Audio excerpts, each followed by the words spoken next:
Good morning 10th class. आज हम क्या पढ़ रहे थे कल? कृषि के विकास हेतु सरकारी प्रयास। ठीक है, कृषि एग्रीकल्चर ना, कृषि के विकास हेतु सरकार ने जो जो प्रयास किए हैं हम उनके बारे में पढ़ रहे थे। तो क्या प्रयास किए, अब यह हम पढ़ लेते हैं। इसके बारे में 5 क्रांतियाँ होती हैं, जैसे कि हमने कल भी आपको बताया था कि हरित क्रांति होती है, श्वेत क्रांति, और उसको मतलब सुविधा की दृष्टि से सरकार ने अलग अलग जगह पे विस्तार करने की जो योजना बनाई उस क्षेत्र में काम करने की, उसको क्रांति कहा जाता है। उस क्षेत्र में विकास करना, क्रांति मीन्स क्या होता है? उस क्षेत्र में विकास करना। तो हरित क्रांति, श्वेत क्रांति, पीत क्रांति, नीली क्रांति और गुलाबी क्रांति, ये आप पांचों क्रांति जो है अच्छे से समझ लीजिए कि ये क्रांति क्या होती है। सबसे पहले जैसे कि कल हमने अच्छे से समझा दिया आपको हरित क्रांति। हरित क्रांति का मतलब क्या होता है? कृषि से संबंधित। अब जब कृषि का हम विकास करेंगे तो हम क्या क्या देखेंगे? कृषि का हम विकास करेंगे तो सबसे पहले देखेंगे कि अच्छे किस्म के बीज हमें उपलब्ध हो, है ना। उच्च कोटि की जब फसलें तैयार होंगी, क्योंकि अच्छे बीज होंगे तो अच्छी फसलें होंगी। वहाँ की भूमि का परीक्षण करेंगे। फिर जब उत्पादन हो जाएगा तो वहाँ उसके परिवहन की व्यवस्था करेंगे। परिवहन मतलब कि वो शहर में कैसे आए अच्छा अनाज, परिवहन की व्यवस्था। और विपणन मतलब उसकी मार्केटिंग करना, है ना। ये सब मतलब जो कृषि संबंधी जो भी कार्य करे, और उसके लिए अच्छी, हर किसान जो है, सभी किसान तो क्या संपन्न नहीं होते हैं ना, किसी किसी के पास जैसे धन की कमी होती है, तो उसके लिए सरकार क्या योजना बनाती है? बैंकों के द्वारा ऋण उपलब्ध कराती है, ताकि वो अपना आसानी से जो है वो कृषि का काम कर सके। और सिंचाई की व्यवस्था करवाती है, क्योंकि हमारे यहाँ जो है जो बारिश जो है, बारिश कभी भी मतलब कहीं ज़्यादा होती है तो कभी कम होती है, कभी किसी मौसम में, और कभी सूखा पड़ जाता है। तो जो ऐसी स्थिति में है जो अच्छे जो किसान हैं, जो योग्य हैं, जिनके मतलब धन है, वो तो नलकूप के माध्यम से सिंचाई कर लेते हैं। लेकिन ऐसे गरीब किसान जिनके पास सिंचाई का और कोई साधन नहीं होता और वो केवल बारिश पर डिपेंड होते हैं, तो उनको क्या होता है? उनकी फसल सूख जाती है। तो ऐसे किसानों को सिंचाई के लिए उनके यंत्र उपलब्ध कराना, है ना, पानी की व्यवस्था करना। तो ये सब जो कृषि से संबंधित जो कार्य रहते हैं, और जुताई के लिए हल, पहले तो हल से होती थी, अब किससे? मशीनों के द्वारा होती है। वो मशीन की व्यवस्था करना, उसके लिए ऋण उपलब्ध कराना, ये सब किसमें आ जाते हैं? ये कार्य हरित क्रांति में आ जाते हैं। ठीक है, तो ये आपको समझ में आ गया होगा हरित क्रांति क्या होती है। अब हम तो कल इसके बारे में पढ़ चुके थे हरित क्रांति। आज हम जो है ये वो शेष क्रांतियों के बारे में देख लेते हैं। ठीक है, तो सबसे पहले हम देखते हैं श्वेत क्रांति। ठीक है, तो जैसा कि नाम से स्पष्ट है, श्वेत, श्वेत मतलब सफ़ेद। तो सफ़ेद क्या चीज़ है? आपको पता ही होगा। सफ़ेद मतलब श्वेत क्रांति मतलब सफ़ेद चीज़ क्या है? दुग्ध। दुग्ध उत्पादन के लिए सरकार ने इस पर विशेष बल दिया है, जिसका नाम ऑपरेशन फ्लड रखा गया है। ठीक है, ऑपरेशन फ्लड इसका नाम रखा गया इस क्रांति का। और डेयरी, इसमें कौन से, किस पे विकास पर जोर दिया गया है? डेयरी विकास कार्यक्रम। जो कि गांव में बड़ी बड़ी डेयरियाँ होती हैं, तो उस पर कैसे मतलब जो दूध का उत्पादन होता है तो उसको शहर भी लाना पड़ता है।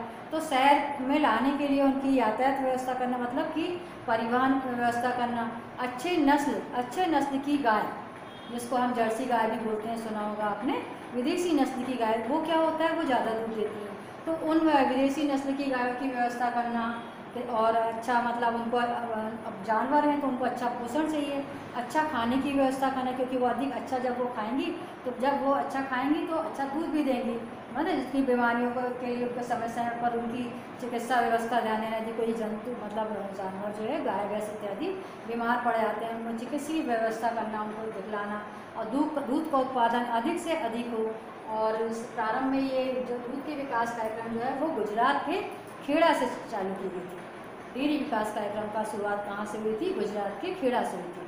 फिर धीरे धीरे बढ़कर अब ये अन्य राज्य जो है उसमें आ गई है, जैसे कि आंध्र प्रदेश, है ना, तेलंगाना, पंजाब, हरियाणा, मतलब यहाँ पे भी अब डेयरी विकास जो कार्यक्रम है वो लागू किए गए हैं, ताकि अच्छी किस्म के नस्ल द्वारा जब हम दूध जो लेंगे तो वो अच्छा उच्च कोटि का होगा, है ना। तो ये डेयरी विकास कार्यक्रम में जो सरकार ने बल दिया है, इसको हम कहते हैं श्वेत क्रांति।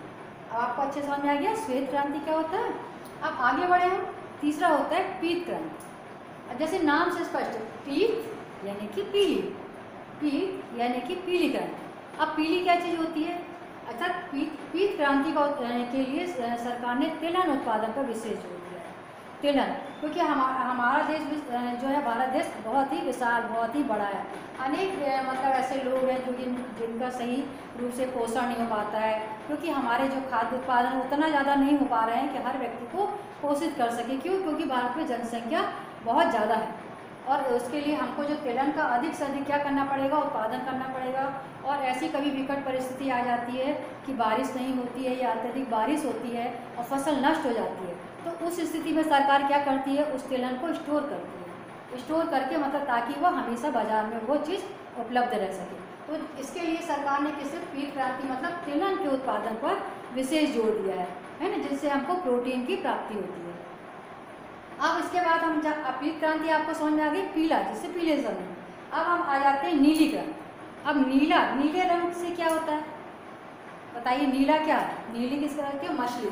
अब मछली का उत्पादन हमने देखा होगा कि हमारे जो देश हैं भारत देश, उसमें साउथ में बहुत ज़्यादा वहाँ पे तो मछलियों का उत्पादन होता है, क्योंकि वो जो मछली होती है ना वो उनका मुख्य भोजन होता है। और मछलियाँ क्या होता है विदेशों में भी निर्यात की जाती हैं। तो अधिक से अधिक मछलियों के उत्पादन के लिए तालाब में अच्छे बीज डालना, ये सब काम के लिए विश्व बैंक की सहायता से सरकार ने ये योजना 5 राज्यों में लागू की है, ताकि कुछ अब जब ये विदेश इसके लिए कहाँ से ऋण लिया गया? विश्व बैंक की सहायता से ऋण लिया गया है। अब जब ऋण लिया है तो अधिक से अधिक लोग को क्या मिला? इसमें मछली के उत्पादन में क्या हुआ? अत्यधिक लोगों को रोजगार मिला। जब अत्यधिक लोगों को रोजगार मिलेगा तो सरकार को क्या होगा? सरकार को आय में वृद्धि होगी, और है ना। और जब ये हम विदेश में भेजेंगे तो हमको क्या होगा? विदेशी आय में हमारी वृद्धि होगी। तो नीली क्रांति में मछली के उत्पादन में वृद्धि पर विशेष ध्यान दिया गया, इस और क्रांति लाई गई है। अब हम आ जाते हैं चौथा, गुलाबी क्रांति। अब गुलाबी अपने अपन को व्यक्ति क्या है उसके रोग जो प्रतिरोधक क्षमता होती है जो हर व्यक्ति में अलग अलग होती है, किसी में ज़्यादा होती है, किसी में कम होती है। जिस व्यक्ति में रोग प्रतिरोधक क्षमता कम होती है तो मतलब उसके शरीर में प्रोटीन्स और विटामिन की कमी होती है ना। ऐसी स्थिति में उसको क्या होता है, कोई भी जो बीमारी होती है वो अतिशीघ्र पकड़ लेती है। तो ये गुलाबी क्रांति में सरकार ने क्या किया? फलों के विकास हेतु, जिसमें ड्राई फ्रूट भी आते हैं, काजू बादाम इत्यादि, जो कि हमको प्रतिदिन मतलब लेना चाहिए थोड़ा बहुत, तो ये इस पर विशेष बल दिया है विटामिन के लिए। और फल डेली जो कि हमको फल खाना चाहिए। तो हर व्यक्ति, चूँकि भारत अब इतना संपन्न देश नहीं है कि हर व्यक्ति डेली मतलब खा सके, लेकिन फिर भी जो सस्ता फल होता है वो तो हर व्यक्ति को खाना ही चाहिए। क्यों? क्योंकि इससे हमारे शरीर की रोग प्रतिरोधक क्षमता जो होती है वो बढ़ जाती है। तो गुलाबी क्रांति में किसी किसी से वो किया गया, वृद्धि की गई है। सेब के उत्पादन पर ध्यान देना, अत्यधिक उसके पेड़ लगाना। सेब में उत्पादन का, जहाँ आप जानते हैं सेब कहाँ से आता है? कश्मीर से आता है ना। आम का उत्पादन ज़्यादातर साउथ में बहुत अच्छे अच्छे फल मिलते हैं, और यूपी में भी आम, केला, काजू, वहाँ ज़्यादा इस चीज़ का उत्पादन होता है। अब ये काजू है, ये सब कहाँ पे पाए जाते हैं? काजू साउथ के जो शहर हैं केरल में ज़्यादातर जो है खड़े गरम मसाले और ये जो है सूखे मेवे जो है, इसका उत्पादन कहाँ पे होता है? केरल में होता है। बेंगलोर में कॉफ़ी का होता है ना। असम में चाय का होता है। तो इस प्रकार ये जो खाद्य पदार्थ हैं उनमें विशेष मतलब उनका उत्पादन ज़्यादा से ज़्यादा, इस और ध्यान दिया गया है ना। तो गुलाबी क्रांति का मतलब क्या है? फल और ड्राई फ्रूट जो सूख जाते हैं तो उनको ड्राई फ्रूट कहते हैं। मेवे के उत्पादन पर सरकार ने विशेष ध्यान दिया है। तो आज हमने समस्त क्रांति के बारे में पढ़ लिया आपको। तो अब आप कभी भी परीक्षा में अंतर आता है तो आप बिल्कुल ही आराम से सरलता से इसको लिख सकते हैं। कभी जैसे आ गया श्वेत क्रांति और पीत क्रांति में क्या अंतर है? तो श्वेत क्रांति का संबंध किससे है? डेयरी विकास कार्यक्रम से। पीत क्रांति का संबंध किसके है? तिलहन व्यवसाय से। तो इस प्रकार इसमें किस चीज़ का उत्पादन होता है, इसमें पीत क्रांति में किस चीज़ का उत्पादन होता है, ये आप लिख लेंगे। तो इस प्रकार हर बार परीक्षा में किसी न किसी एक क्रांति के बारे में जरूर पूछा जाता है।